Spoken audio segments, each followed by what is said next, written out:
Welcome to the very first episode of a brand new podcast called CEO Sessions. I decided to set up this podcast to learn about how other CEOs have developed, approached their roles, and the lessons they've learned along the way. I started it very selfishly, but I thought, other people might want to get that insight too, and so decided to share these conversations with everyone listening.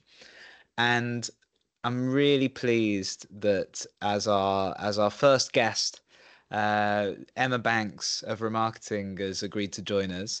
Emma, I really appreciate you coming on and kicking us off.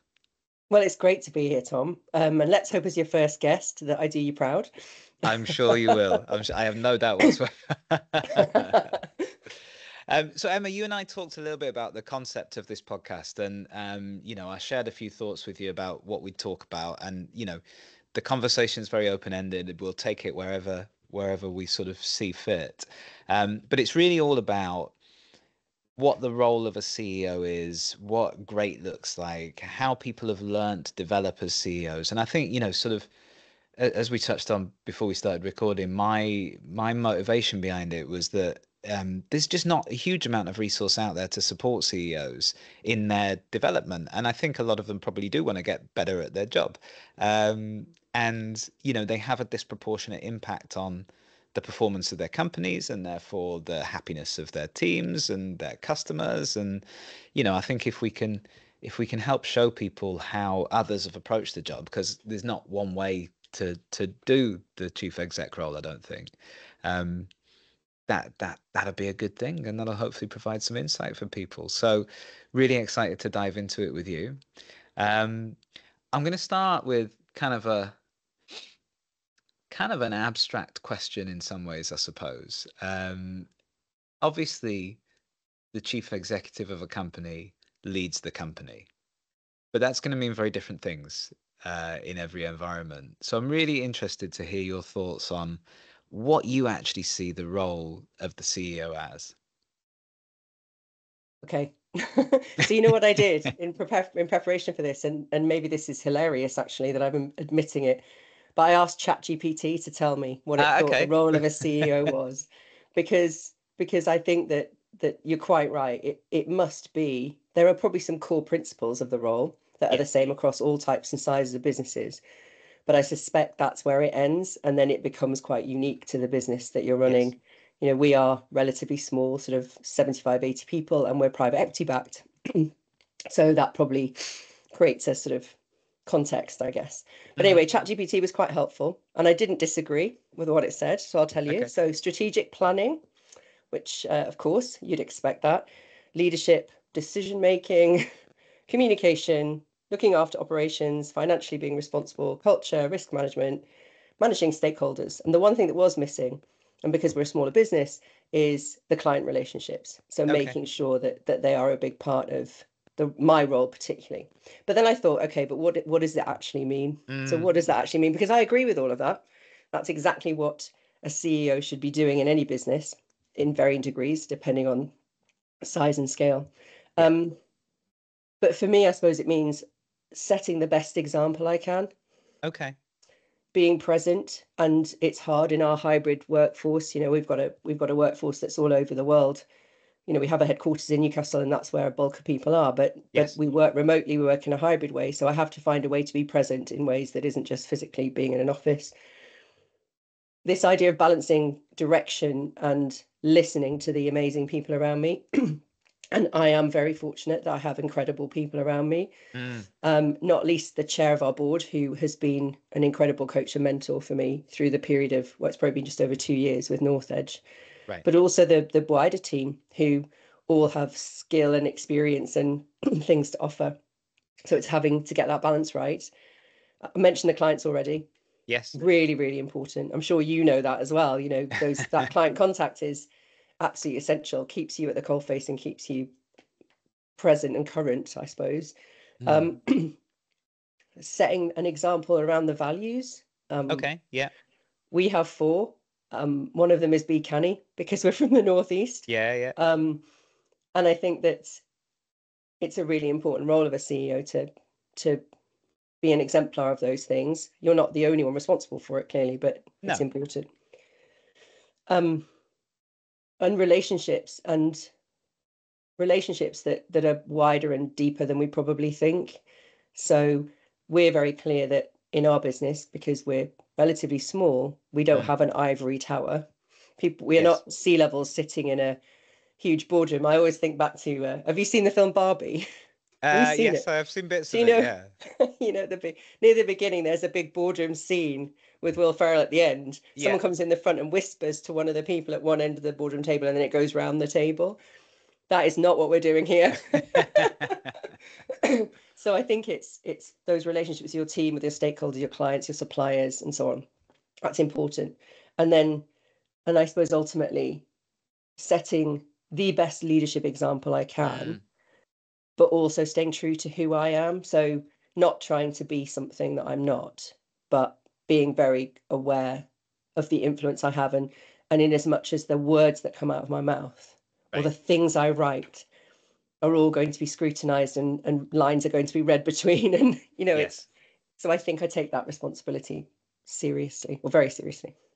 Yeah. No, I see. And you mentioned something there that I think is really interesting because you were in a CEO role before the pandemic, and you've continued to be in one afterwards. And this whole sort of rise of remote and hybrid working, as you say, is, I imagine, has changed the dynamic of that quite a lot. How has it changed, do you think? I mean, I have a very clear view, actually, that I think it's overtly more positive. Okay. I think that I think it makes our lives harder as leaders, Right. Yeah. because we have to find different ways of connecting with our team and with our clients and whoever else we need to connect with, which to all intents and purposes now is 90% as we are, Yeah. Teams and Zoom. Um, but I think this shaking off the model of command and control and forcing people back into offices is a positive thing, because I think it's not least from a gender perspective. Actually, I think it's leveled the playing field, Right. for particularly for the main caregiver, particularly if you have family, young family, or you have aging relatives. More often than not, it is the woman. That is just the case. Yep. But I think it's created some flexibility for people that perhaps wasn't there before, when they had to be present in an office. I know there's a big debate about how do you make sure that people are sharing ideas well? How do you make sure that younger people, or people earlier in their career, are being developed? What we found is we've asked the teams in Newcastle to be in the office once a week as a Mm. minimum. Mainly that's for a duty of care, more to just make sure we see them and that we're Yes. they're okay. But I think our younger team members, or the ones that earlier in their career, have self-selected to come into the office more often, Yes. because they appreciate the fact they can get together and actually collaborate. So I think that it's better overall for the workforce, but I put my hands up and say I have to consciously think about it all of the time, in terms of, Yeah. have I been present when I've been in the office? Have I been engaged? Have I made sure that people have seen me in some capacity or other on a regular enough basis that they know that I'm still connected to the business? So, but I'm happy with that. I'd rather it was on me in some ways, and the rest of the leadership team, than this expectation to be present in an office. Definitely, yeah. And I think it's an interesting point that you make, because we did something very similar. Here in Cardiff, we have a day a week that everyone comes in. And basically, we put that in place because there was a period of about 2 weeks where I came into the office probably 6 or 7 times over that 2 weeks. And for 4 of those times, I was the only person in. And on other days where I was dialing in, there was someone else who was the only person in the office. And I remember just thinking, well, we're missing the point of having the space here, and we're not really making the most of it. But similar to you, I let them pick the day. So I wanted it to be a Monday, but they weren't so keen on that. So, so it's a Wednesday. Um, but they all come in much more than that, at least a couple of days a week, usually 3 days a week. And It's interesting. You see these businesses struggling to get people in 3 days a week, and obviously everyone's in different circumstances. But yeah, I think you're right. I think if you make it a choice, and then they see the benefit of Mhm. people see the benefit of being together, they tend to opt into that a little bit more, unless there's a reason that they can't, and then that's fair enough, and that's a different conversation. Yeah, yeah, totally. I also think that we've COVID did give us also an opportunity to be a lot more fluid. So we have Yes. a customer base that's across many time zones. So could as far as the West Coast in the US and at times has been in Asia as well. So I always say this to the team, and I'm not sure everyone it lands with everyone, but I always say you can work from anywhere at any time. Just make sure you don't let anyone down. So in other words, Right. don't miss a deadline. Don't. So you find people who have younger children, and perhaps through the summer they've had sports days. Like I've seen a few videos on our Slack channels around sports days, and you just go, actually, we've given them the freedom to choose to do that, Yes. as long as it doesn't impact the client or the team. Then, and I think that creates a more balanced approach to work, Hmm. because we spend most of our time at work. But if you get that chance to go, well, I'm just going to go watch that Christmas play, or I'm just going to go visit that relative who's in hospital, visiting time is 1 till 3 or whatever. I hope that also gives some commitment from us. And then I Yeah. think what you do get it back, because you just do. No, absolutely. And I think, I mean, I have my opinion on this, but interested in yours. Do you think it's meant that you've had to become a better leader to Oh, manage in that way? without a doubt. It's much harder, right? Because Yeah, yeah. because if you're in command and control, I'm going to have you in the office 8:30 to 5:30, and if you want to do anything and you're Mm. 5 minutes late from lunch or whatever, somebody's going to breathe down my neck. That's actually sounds crazy, doesn't it? But it's actually easier for the people in charge, Yeah, because for it's sure. like it's not flexible. It just this is how it is, and if you're not in those boundaries, then we know you're wrong. Like essentially, it's that black and white. Yes. So you bang on. It's we've had to completely rethink the way we think about the team, our the messages we give to them subliminally about trust, because it doesn't matter what you say, does it? You have to act in that Yeah, of way. course. Yeah. Um, and watching them work through COVID, I think proved to those people who might have been a cynic on this that why would we never not trust our team? Like they Hmm. literally went home and delivered an inordinate amount of work, Yes. and dealing with young children at home, the mental health pressures of some of them working in a one-bedroom flat with their partner. There was a heap of stuff that we just Yeah. hadn't anticipated. To turn around to them at the end of that and go, right, guys, I know you just nailed it, but we're going to bring you back in the office because basically we're telling you we still don't trust you. Yeah. And it's easier for me. And yeah, bang on. It's easier for me because I can just see you all every day and I know you're Yeah, doing yeah, exactly what I want you to. So, yeah. yeah. I think the relationship bit's interesting though, isn't it? Because I know one of the things that um, I've had to be really conscious of is that it's really easy for someone to sort of turn on being okay for a 45-minute Zoom and to sort of, present like everything's fine. It's much more difficult to do that when you're sitting next to them Yeah. for a week, right? And so actually, not in terms of a control point of view, but in terms of sort of looking after people, that actually has become a little bit more difficult, I've found. I think you're right. And I think it's something that we do take really seriously. Um, but we have quite a lot of good. Well, there's a really good tool we use. We use a tool called Culture Amp for all of our sort Oh, of okay, yeah, yeah. performance management. And in that tool, at every one-to-one, there's this brilliant, it's called a check-in slider. So basically, it says things like how are you feeling about work, relationships, how are you feeling about your impact, how's your well-being. Mm, And actually, as people have got into the sort of the approach of that, their ability to be quite straight and honest with how they are has become really important. So those, not everyone does it. I do all my catch-ups weekly, but you get this brilliant story appearing because someone might have a really bad week and they'll knock their well-being down. Of course, yes, that is the first thing you look at and you go, right, what's going on? Like, how are you? yeah. And then over time, you can see whether that was a one-off or whether we've got a longer term issue. So that's a great tool, but Mm, clearly you have to have a sense of openness and trust within the business for that to happen. But the other thing I think is the team are really good at letting the right person know if they think they've seen something. Right. So it's not all laddering up to the line manager or the people, head of people, or whatever it is. Others will spot stuff and will say, which we are probably rightly or wrongly more reliant on now because of the remoteness. Yes. But yeah, I mean, there's always going to be stuff you miss. We're Yeah. not, but you'd miss it in the office. Well, that's true. Yeah, I guess, everything's so busy all the time, isn't it? That, yeah, unless you take that time to see it. But like you say, you've got to, I guess, empower the managers who spend more time with those Mm. people and train them and do all that kind of thing.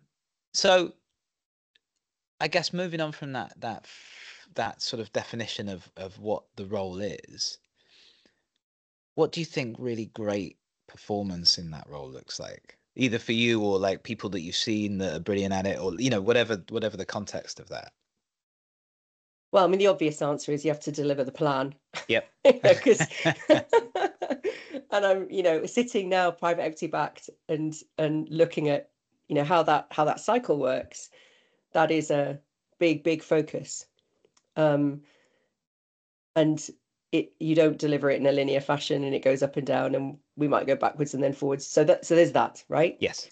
But I've been in a role like this in a much smaller business where I was never going to deliver the plan because it was pre-revenue and it was a very challenging environment. So I suppose if that's a given, I don't necessarily think it is 100% the definition of success, though.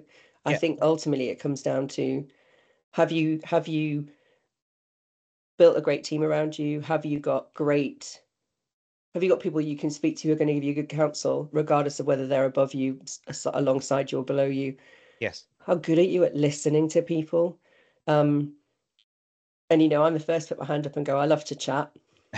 And I've had to work really hard to make sure that I listen Right. properly and listen between the words, if you like, and hear what the person is saying. And I know myself that I will listen to somebody. I may not, it sounds ridiculous, but I may not get it straight away. And Yeah. then I go away and reflect and go, right.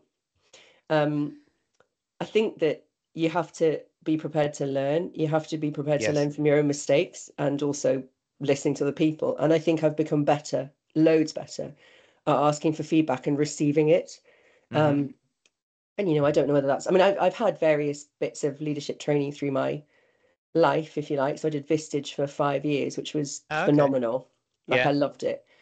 But more recently, because our chair, Paul, is such a massive advocate, we've rolled out the Living Leader program we've started to roll it out across the business. And I haven't completed yet, but I've just started my pilot to be certified to train. And in preparing for that, it's a huge amount of work, has got me really, really deeply embedded into the material. Right. And because if you want to train it, you really have to understand it at a different level. And then delivering that training, which I did a few weeks ago for the first time, I think that it's almost a philosophy of how we operate both at work and at home. Yeah. Okay. Um, and I do take that side of it really seriously, although I will put my hand up and say I'm nowhere near perfect. Like I still fall into the same traps and I still make the same mistakes, but I just have much better awareness. Right.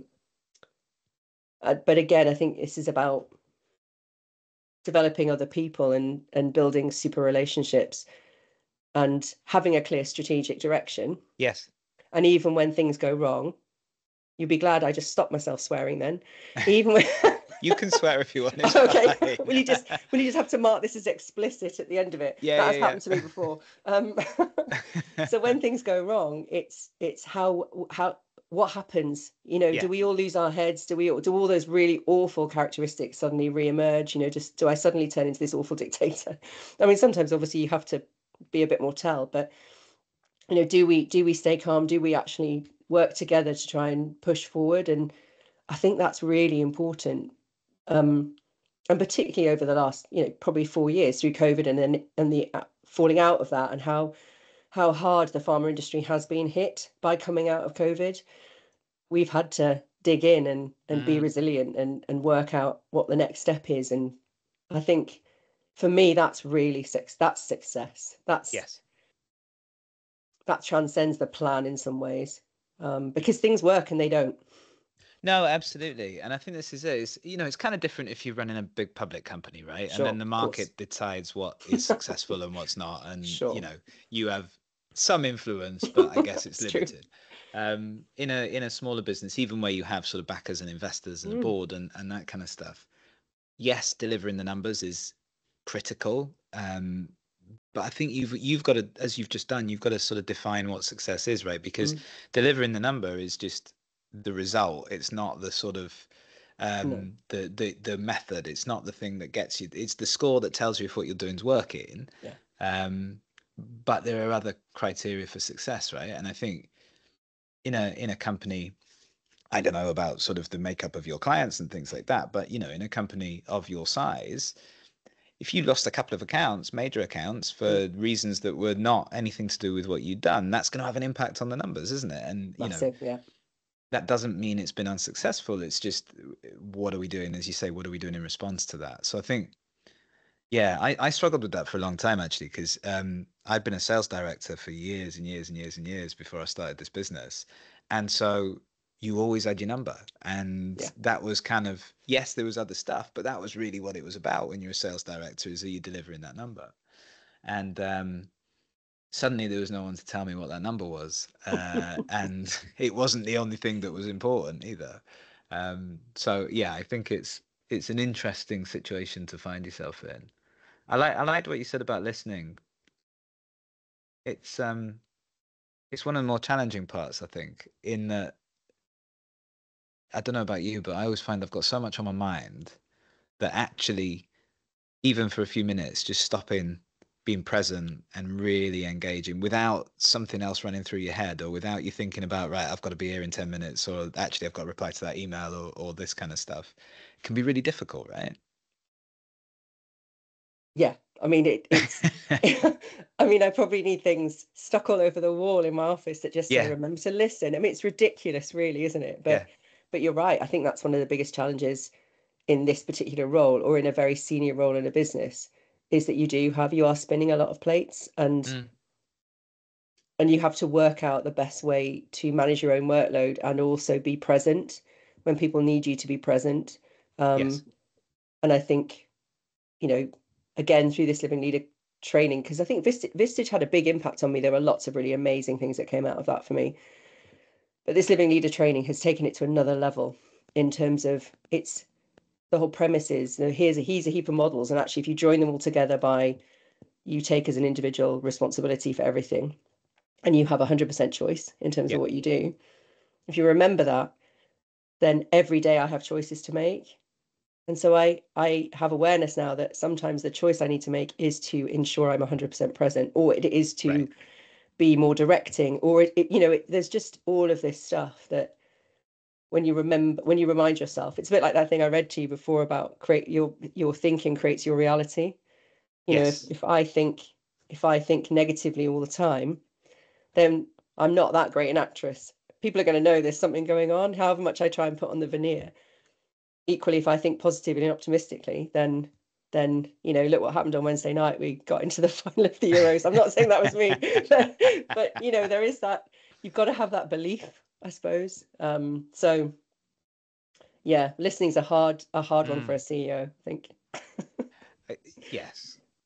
Um, you've mentioned Vistage a couple of times, so I'd be interested to hear more about that. So, from what I understand, it's kind of a mentoring, coaching program, but with people with a lot of experience doing the sort of the mentoring. Is that right? So the way it worked for me, and I think the sort of more standard model is I joined Vistage, and I joined a group of another maybe 9 people. I can't remember how many people were in my group. So you're put into a group of other people at a similar level as you, Okay. but in organizations that are not in competition with you, because obviously Yeah. that wouldn't work. And the idea of it is you have one day a month where you go out of your business and you have time together. Um, and then I think, say, three times out of four, they bring in an external speaker in the morning. And in my experience, the speakers were just phenomenal, Right. because I think I have always had, rightly or wrongly, a bit of a, I don't know, a belief about the academic side of business, in Mm, that, you go and do something academic that's business related. And I go, well, how does that work? Because actually, have the people who are actually training this stuff ever done it? Because I'm definitely a person who learns on the job. right. Um, Yeah. and whereas Vistage people would come and they would have done business, or they would have, worked with business for years and years and years. So there was this real credibility for me personally about what was said. And as with all these things, you might only take one or two things away from every session because there's so Mm, much content. But some of that has been transformational for me. I probably couldn't tell you what it was because I suspect it was small things. right. Like a Okay. really easy example, I love this example, is there's this guy called Marcus Childs, and I can't remember what his session was about, but he was talking a lot about how we use a lot of negative words to convey a positive. Okay. Things like, we say, if I said to you, how are you doing? And you go, what is it, not bad. Not bad. Yeah. You say thank you, someone says no problem. And now, Uh-huh. because of that, I never use those words Yeah. Yeah. because Yeah. it's jars with me now when I hear it. I'm like, whoa, you're saying Yeah. something really negative. You don't realize you are. So it's just those small things that have just permeated my Mm, thinking, which I loved about Vistage. And it was a long time ago now. I think I finished doing it nearly 10 years ago. yeah. But Okay. but So it's it's, kind of expert speakers, like a group coaching type yeah, thing, peer groups and that kind of stuff. I'm being held to account because Yeah. I had a great guy in my group who'd be like, if someone said anything, he'd be like, really? Really? That's just an excuse. It was that kind of, it was great, really Yeah. great. Yeah. Excellent. Um, and then you talked about this Living Leader program as well. So is that something that you're developing for the people in like the leaders in your business? Is that right?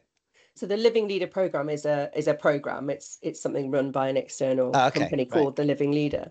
But I think early last year, we put 16 people through their personal leadership program.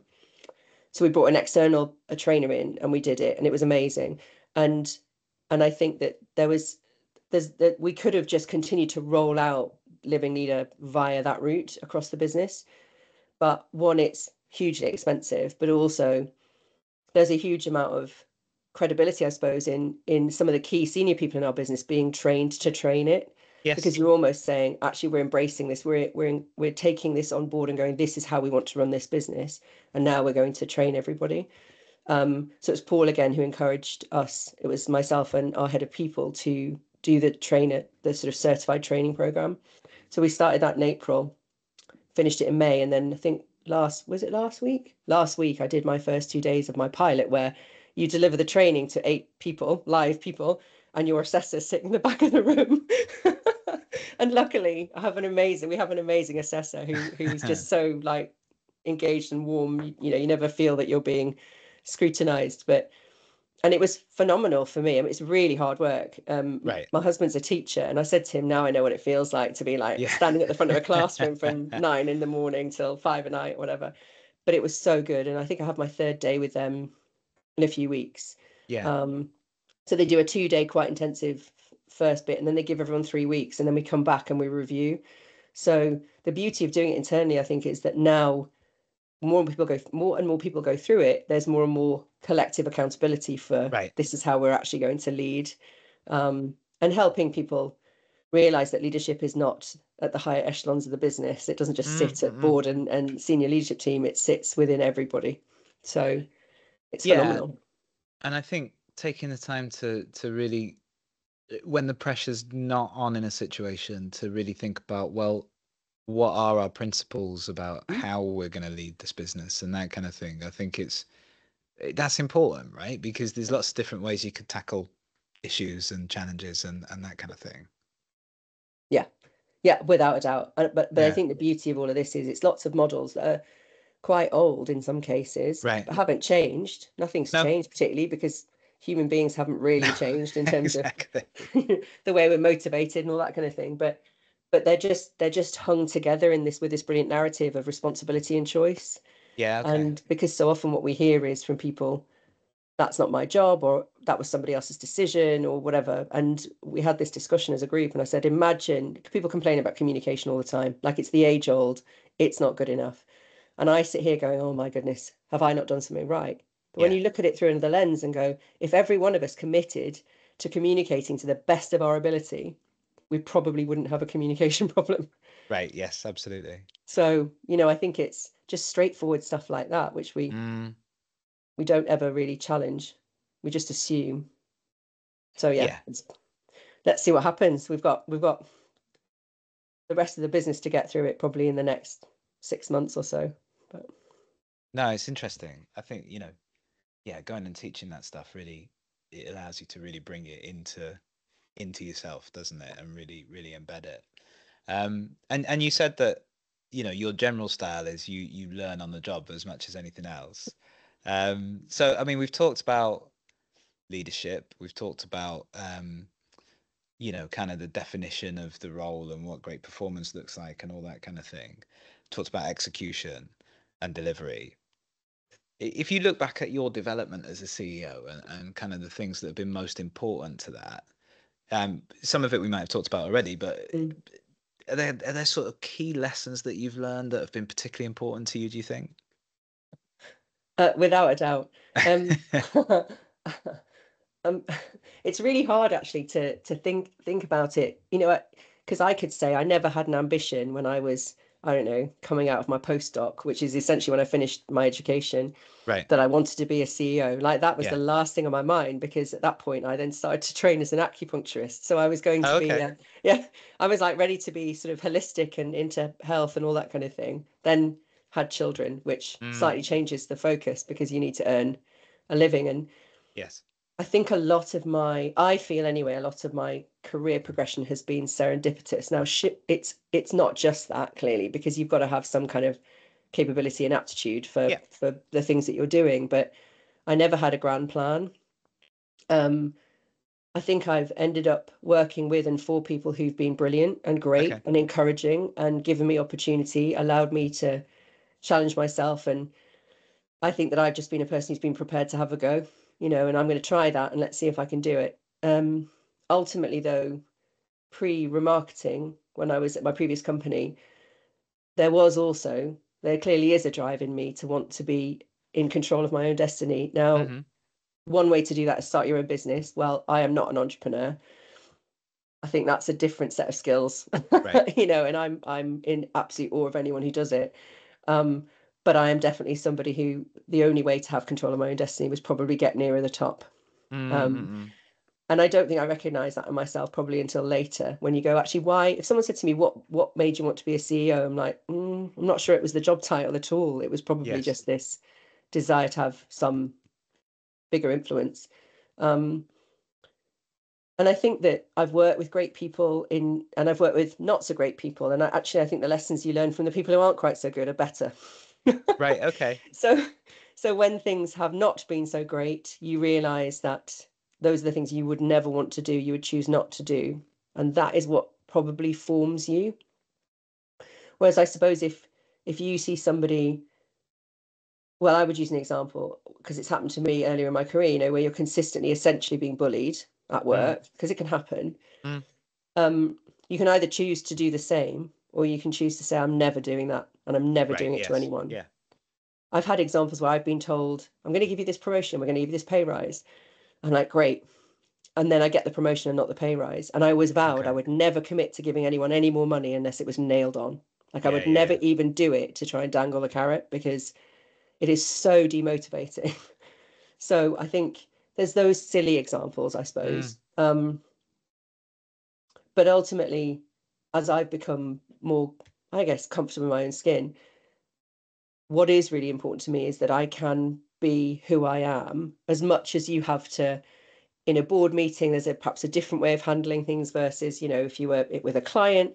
yeah. But ultimately, I want to know that this is who I am when I'm at work, because how much effort would that be if I have to play a role and all that energy that you have to use? And then Mm. at home, I'm a completely different person. Although my husband would say to me that I am, because he always says to me, why can't you worry about our financial situation as much as you worry about marketing's? And I'm like, because I do it every day, Ian, and you can, so I think but I think that's important. And Yes. I guess with confidence, you realize that's okay as well. And then you add in the female element, which you can't ignore. I worked in the pharma industry for nearly 20 years. I mean, I Yeah. still am, but agencies are generally more female heavy. Yes. And I had to be able to navigate that. And it never really bothered me until about this 2012, so maybe 12 years ago, when I went to some event in London, which was pharma and biotech, and I walked out into this sort of outside space, and all I could see was men in suits, Right. and there were a few women. Hmm. And at the time, I just went, wow, I don't think I'd quite appreciated, because I was in clinical research, and actually in clinical research, where I was in data management, that was quite female heavy, and Yes. Yeah. so was CRA work. So the Hmm. monitoring work was a lot of women, but at the leadership level, clearly it was. So something was happening up the way on the way up, which we can talk about at length Yeah. on another day. But I think that I feel more confident to go, this is who I am. My hair is actually pink and purple, Hmm. and take it or leave it, because I know I can do my job. And that's quite liberating. Yes. But I don't think that's something that came when I was 40. Like it's come later. Yeah, and I think it's difficult, right, to go and take that stance and do things in your own way when you don't see anyone else doing it. Like you say, when you turn around and everybody looks the same, Yeah. and sort of you, as much as you can consciously think, well, that doesn't matter, I can still do it, I'm good at my job, as you said, in the back of your mind, subconsciously, it's going, yeah, but they don't look like you don't look like them. It's Mm, not, that's not perhaps the place for you to be. And I think it's still, there are some strides being made around sort of female leadership teams and investment mm, into female-led companies and things like that. But the needle's moved very slightly, right? It's not moved a huge amount. And I don't know if this is still true, but there was a stat I saw a few years ago that in the S&P 500 there were more CEOs called David than there were female CEOs.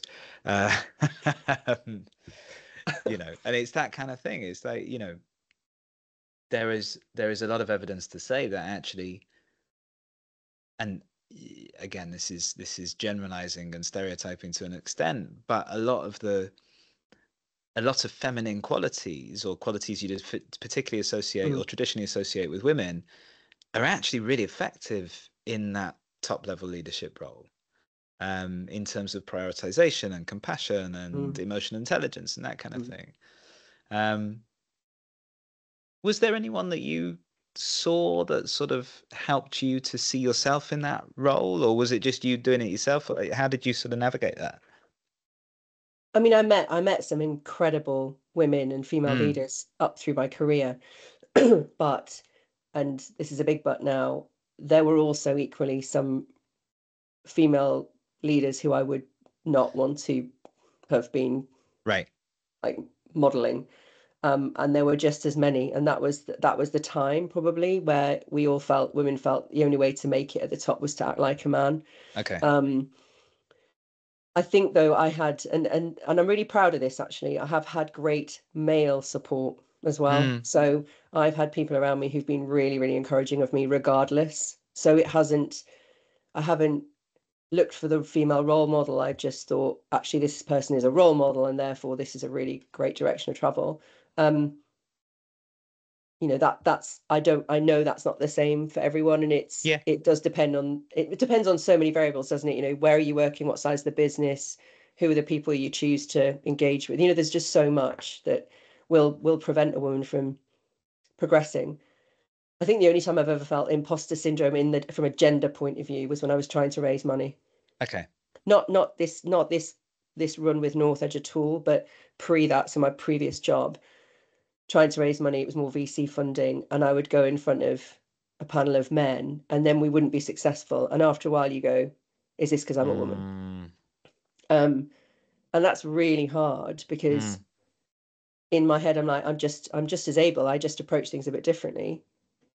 And I don't know. And Jenny, while we're talking, I'm just thinking, I wonder if I'm just rebellious. And actually, what I needed was to be able to come to this business and basically challenge people's thinking by, right. for example, dyeing my hair pink. Because I know Yeah. for a fact that sometimes I will, for the first time I meet someone, they'll go, okay, uh, yeah, okay, so you work for an agency, so I'll forgive you for this, but Right. do you have the credibility and to be able to handle a conversation with me?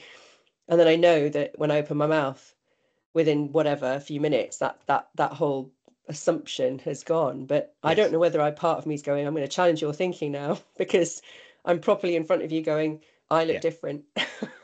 So yeah, I mean it's a journey, and I know Mm. I hear horror stories and from female colleagues, and I think also one of the big things that I've got a lot more on board it with, which is probably through personal experience as well, is the fact that women go through so much in addition to just their working life. Yes. They are the ones that struggle with fertility. They are the ones, I mean, men do too, but the woman is the one that has to get pregnant. You know, they have pregnancy, they then have other challenges with hormones through their lives. So I know this might sound very dramatic, but actually the deck is stacked against us for lots Mm. of reasons. And so a big part of, I think, my role as a CEO is to also be really open about my own experiences, and so that others can also talk about it and know that that's okay, and we can get around it or through it or past it. Yes. Um, and that's what we probably don't have enough of. Like, we don't have enough of the acknowledgement that there are challenges. And I know there are challenges for men as well. So this is not about No, them and no. us at all. This is very much, there are a lot of things a woman has to tackle that a man doesn't because of our biology. So, and we have to, in a working environment, be able to accommodate that. And do you think, and you may not, do you think because it is more challenging that perhaps that dissuades women from talking about those challenges Mm. because they don't want to draw attention to things that they find challenging? But also, is it going to be a sign of weakness? And if it, Right. it's, we can't, I mean, maybe this is a brave thing to say. I don't really think we can have equality, but we can have equity. Mm. And they're quite subtly different. Well, no, they're not subtly different at all. They are very different. But I think we've always pushed equality. We need to be the same. No, we're not the same. Yes. We need to understand from all levels of difference what is needed by that individual, that group, that will support them to be successful. And I think I've recognized that late. I know I've always been a Yeah. late developer, but I've recognized it late, and now going, right, actually this is really important, and we need to make sure that it's equitable for everyone. Right. Yeah, and I think I was talking to someone about this yesterday, and it was the first time I'd ever really thought about it like this, and it really struck me that if you think about it from a leadership point of view, if we accept, as I think generally people do, that everybody's different, well, then everybody needs different leaders Mhm. and different types of leaders. And so, actually, wouldn't it be really beneficial to make this much more open and much more Mm, diverse and to not have a sort of archetype of this is what leadership is? And because that's what it is, yeah, and that's fine for that group of people and people who connect with that. But if everybody's different, then surely we need to see that reflected yeah, in leadership.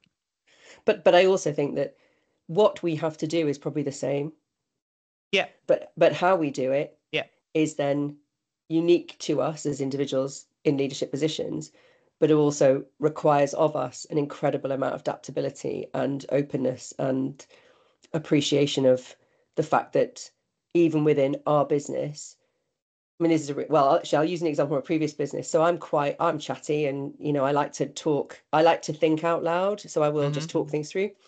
And I had a guy I worked with who was software development background, went into quality assurance, and I'd have meetings with him, and you could just see him glazing over in these right. meetings because I was like chewing the cud. And he's like, get to the point. That's a really simple example where I recognized that and went, right, well, when I'm speaking to this individual, I can't go off on one. I need to be just, Yes. where's my list?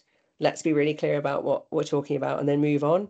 So, and that's hard for me because I love a good chat, but that wasn't working for him. And I think we forget sometimes this isn't actually about us, is it? It's about the other people. It's about the people that we lead and or influence, whatever it is. So, No, that's a good point. Yeah, because there's that balance, isn't there, between authenticity that you were talking about earlier, and then adapting to different people and different styles, and those two things aren't necessarily opposite.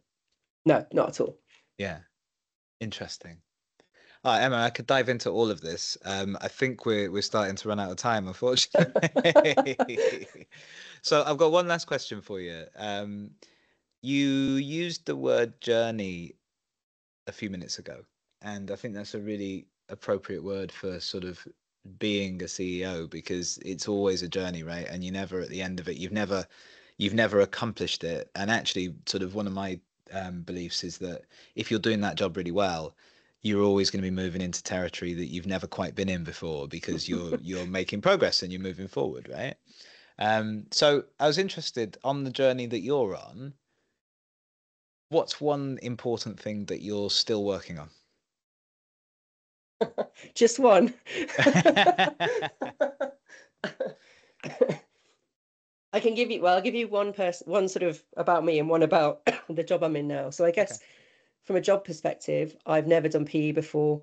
We're on a cycle now, PE cycle, and every day is a new day of learning and learning about expectations of all the key stakeholders and the journey the business is on that I'm, I suppose, ultimately responsible for. So I think, and that's exciting and I love it. And I really hope that I have many, many more years of being really excited about the fact that Yeah. I don't really know something, because Yeah. actually that's what it's like. Sometimes I go, I don't, what?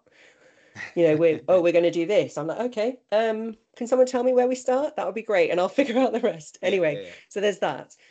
And personally, I suppose there's this constant drive for me that leadership is a practice. In other words, you yeah. have to practice it all of the time. Mm, And you can't, well, I can't sit here and go, I'm a leader. I'm a leader in development. I'm a leader in progress. I know I have responsibilities, but as a human being, I do think deeply about my influence on others, my, as I said earlier, my communication, how it might be interpreted, how I'm seen, what my body language is saying to people, all of this stuff, all of these things, the verbal and non-verbal, which is so important, yes. particularly when you're leading through change, which this business seems to be going through change every 5 minutes. But I think that's actually the world we're in now. I think Um, so, yeah.